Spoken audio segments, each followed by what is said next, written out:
Arvind, So, please. good morning, everybody. At the outset, I thank Dr. Banshi Sabu and the whole organizing team for making me a part of this wonderfully organized conference. Good to see the crowd in Sunday morning. So, initially we were like in under tension, what is this happening? But good to see the crowd. So, do devices really help the diabetic patient? This is my topic. So, first of all, greetings to all of you from Bangalore. So we all know that diabetes is a chronic illness that needs to be managed and monitored constantly. Medical devices which provide previously unheard of levels of control, convenience and precision have completely changed how people with diabetes manage their illness. But do they actually have an impact? So this will be a flow of presentation. So why blood glucose monitoring is important? Because hypo and hyperglycemia may turn into a medical emergency and it may cause organ damage, dysfunction and failure. You can see from the left hand side the basal hyperglycemia, postprandial hyperglycemia and hypoglycemia. All this leads to sustained chronic hyperglycemia. Below you can see the glycemic variability.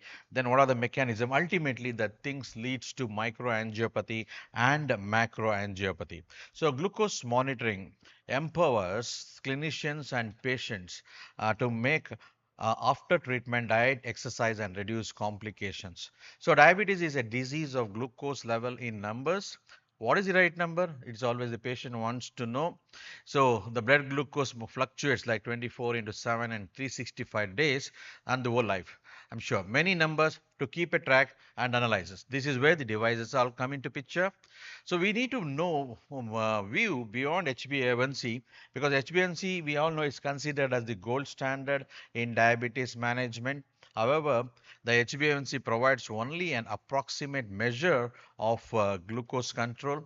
HbA1c does not address the short-term glycemic variabilities or hypoglycemic event. So we can see in this particular slide how this good HbA1c at the top of the slide you can see there is a very high glycemic variability is there. The fluctuation is too much.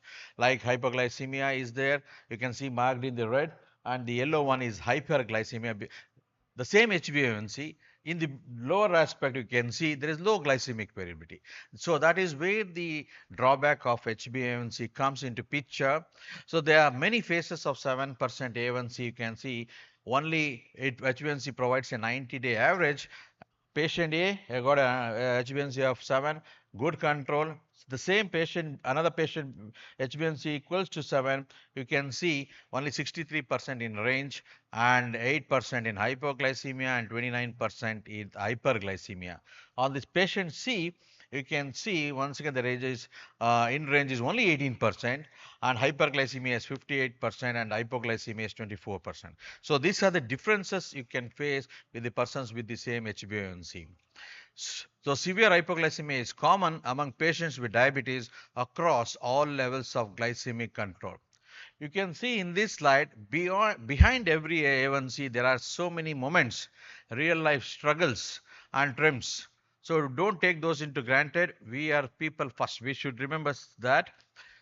So one-click access to the new diabetic patient's glycemic patterns, that the game changer. You can see as the Dr. Nandita was presenting about the various aspects of CGMS. So there are a number of digital technologies which are continued to develop. One, CGM, then is the closed loop control, mobile technology, alternative glucose markers.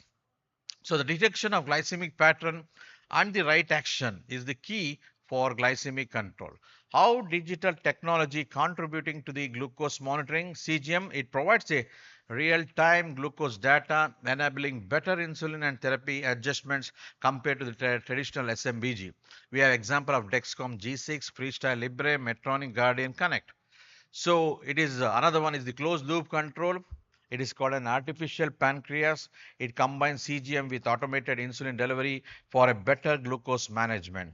Mobile technology, connectivity between glucose monitors and mobile devices improves the self-care and data sharing. Examples on the right hand side, you can see Freestyle Librelink, Healthify Me, Beto app and Wealthcare. Many are coming up.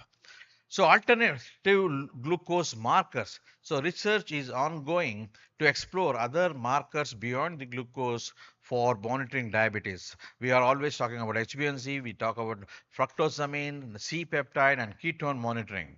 So most used devices for glucose monitoring. So the growing adoption of SMBG and CGM technology highlights their increasing popularity and expanding use among the Indian diabetic patients population.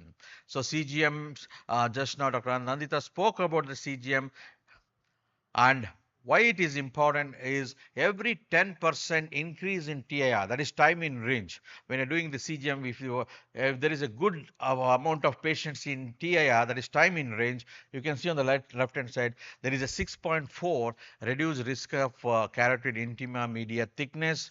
On the right hand side, you can see the microvascular complications, that is every 10% increase in TIR, there is 25% decrease in neuropathy, 40% decrease in microalbuminuria and 64% reduction in retinopathy.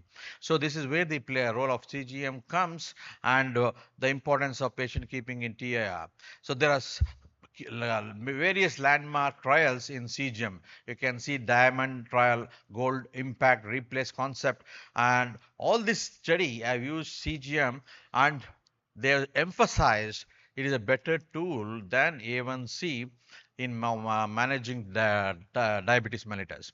So, but the penetration of in CGM in India is only 1%, less than 1%.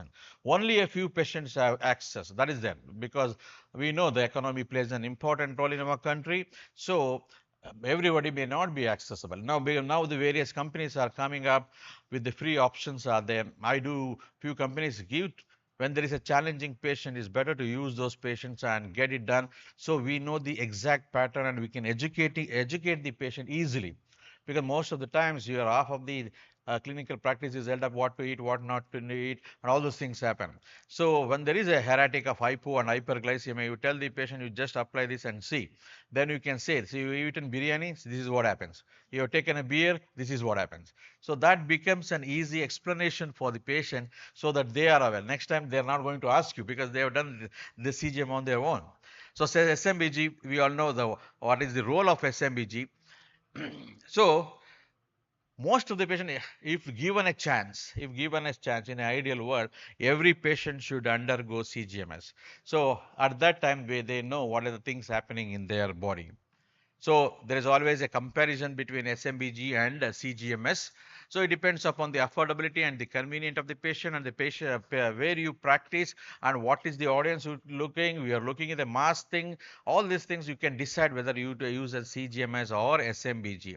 So beyond CGM, moving forward to the future, you can see in this slide the overview of diabetes technology over time, the journey today, starting from 1920s up to present era, you can see the various things are coming to the market.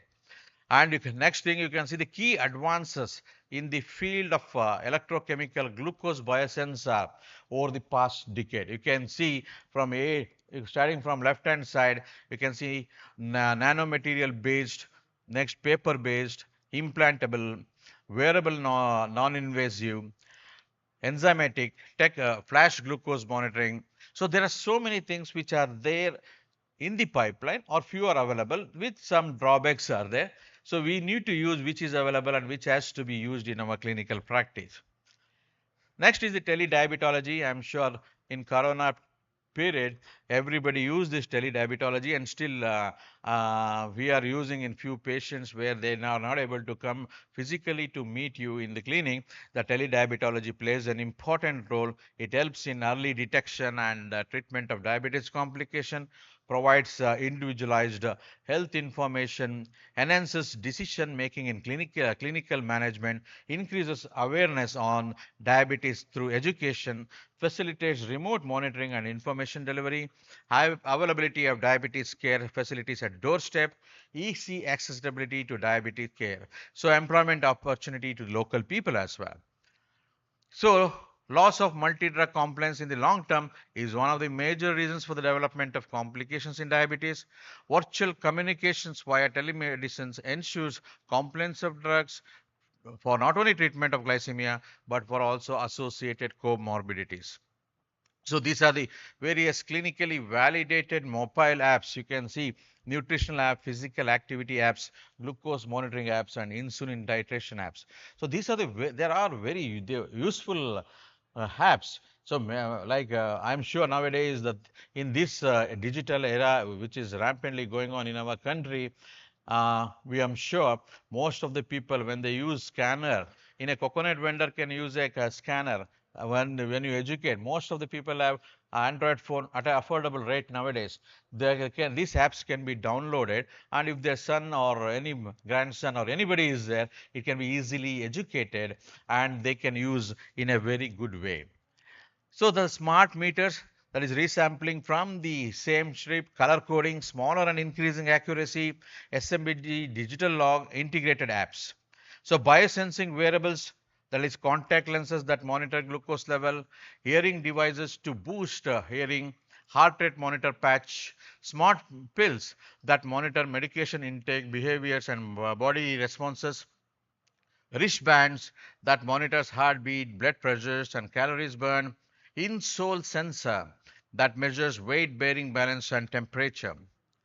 So highly integrated watch for non-invasive continual glucose monitoring. So this is a real-time glucose levels are displayed on the watch and can be accessed through the smartphone app. Watch uses a Naflon-coated electrochemical sensor patch for painless continuous glucose monitoring via reverse antiphoresis. All electronic components, including a rechargeable power source, are integrated into a compact PCB on watch face for comfort. All this are coming up. Many Apple, I'm sure all of you are aware of these things. Bit always controversies is also there, whether it is good or not. So many things. If you are keeping the mobile here, how safe it is, we don't know. We don't know because of these things. So that's why you should always don't keep your mobile phone on the left side. Our pocket is like this, but you should. We don't know what are the things happening in the future. But at least the cautiously you can play a safe game. So tear glucose sensor, NovioSense has demonstrated the measurement of tear glucose in diabetic patient and a close correlation to blood glucose with clinically relevant accuracy. So wearable hydrogel patch you can see in this slide with non-invasive electrochemical glucose sensor for natural sweat detection. So non-invasive glucose sensor for salivary analysis, wearable glucose meter, smart pens, insulin pumps. You can see the tether on the left hand side, tether pumps, patch pump, implantable insulin pumps, and closed loop insulin pumps. All these things are available now, which can be used in our practice. I'm sure by affordable patients. So the more digitized technologies are currently practiced in India, like we give CGM, we are using insulin pumps, you are using telemedicine platform, you are using Hem Health is there. Most of us are using EMRs now. So what is our RSSD recommendation for glucose monitoring? You can see in this slide SMBG used in selected patients and CGM should be complement for SMBG and HbA1c for patients with type 2 diabetes on intensive therapy, insulin therapy struggling to meet targets. So to summarize my talk, ladies and gentlemen, digital era is transforming medical research and diabetes management. Advanced technologies like CGM and SMBG improve prevention, diagnosis, and treatment. Digital tools enhance research outcomes, health literacy, and decision making for HCPs and patients. In India, the use of CGM and SMBG and health apps is growing, aiding personalized diabetes care. These technology should complement, not replace traditional clinical practice. Thank you for your consideration.